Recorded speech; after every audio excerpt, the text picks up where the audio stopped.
രാധേ കൃഷ്ണ നാരായണീയം ദശകം 71 കേശീവദഃ വ്യോമാസുരവദഃ ച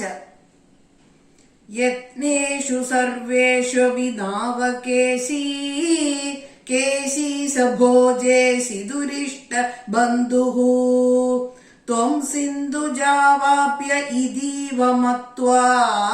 സംപ്രാപ്തവാൻ സിന്ധുജ വാജിരൂപഃ ഗന്ധർവതാമേഷ ഗദോ വിരുക്ഷൈഃ നാദൈ സമുദ്വേജിത സർവലോകഃ ഭവദ്വിലോകാവധി ഗോപവാടീ പ്രമർദ്യ പാവ പുനരാവതത്വാം താക്ഷ്യാർപിതാംഗ്രേസ്തവ താക്ഷ്യ ഏഷഃ ചിക്ഷേപവക്ഷോ ഭുവി നാമപാദം ഭൃഗോപദാഘാത കഥാം നിശമ്യ സ്വേനാഭിശക്യം തദിതീവ മോഹാത് പ്രവഞ്ചയന്നസ്യ കുരാഞ്ജലം ദ്രാഗ് അമും ച ചിക്ഷേപിത ദൂരദൂരം സമ്മൂർച്ഛിതോപി ദ്വിതിമൂർച്ഛിതേന ക്രോധോഷ്മണാകാദിതു മാതൃതസ്ത്വാം ത്വം വാഹദണ്ഡേ കൃദതിശ്ചവാഹ ദണ്ഡം ന്യദാസ്തസ്യ മുഖേ ദദാനീ തദ്രിദ്ധിരുദ്ധ ശ്വസനോ ഗദാസുഃ സപ്തി ഭവൻ അപ്യയമൈക്യമാഗാത്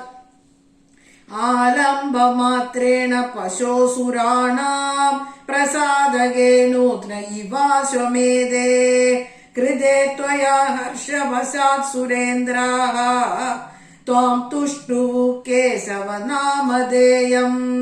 കംസായ തേ ശൗരി സുതത്വമുക്ത്വാ തം തദ്വദോക്തം പ്രതിരുധ്യ വാചാ പ്രാപ്തേന കേശി ക്ഷപണാവസാനേ ശ്രീനാരദേന ത്വമഭിഷ്ടുതോऽഭൂത് കഥാഭി ഗോപൈ സഹ കാനനാന്തേ നിലായന ക്രീഡന ലോലുപം ത്വാം മയാത്മജ പ്രാപ ദുരന്തമായോ വ്യോമാഭിദോ വ്യോമചരോ പരോധീ സചോരബാലായുധ വല്ലവേഷു ചോരായുധോ ഗോപശിശൂൻ പശുംശ്ച ഗുഹാസു കൃത്വാ പിതരേ ശിലാഭിഃ ത്വയാ ച ബുദ്ധ്വാ പരിമർദ്ദിതോऽഭൂത് ഏവം വിദേശാദ്ഭുത കേലിഭേദൈഃ ആനന്ദമൂർച്ഛാ മധുലാം വ്രജസ്യ പദേ പദേ നൂതനയന്ന സീമാ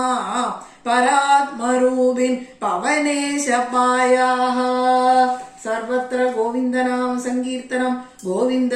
ഗോവിന്ദ. ശ്രീഹരയേ നമഃ.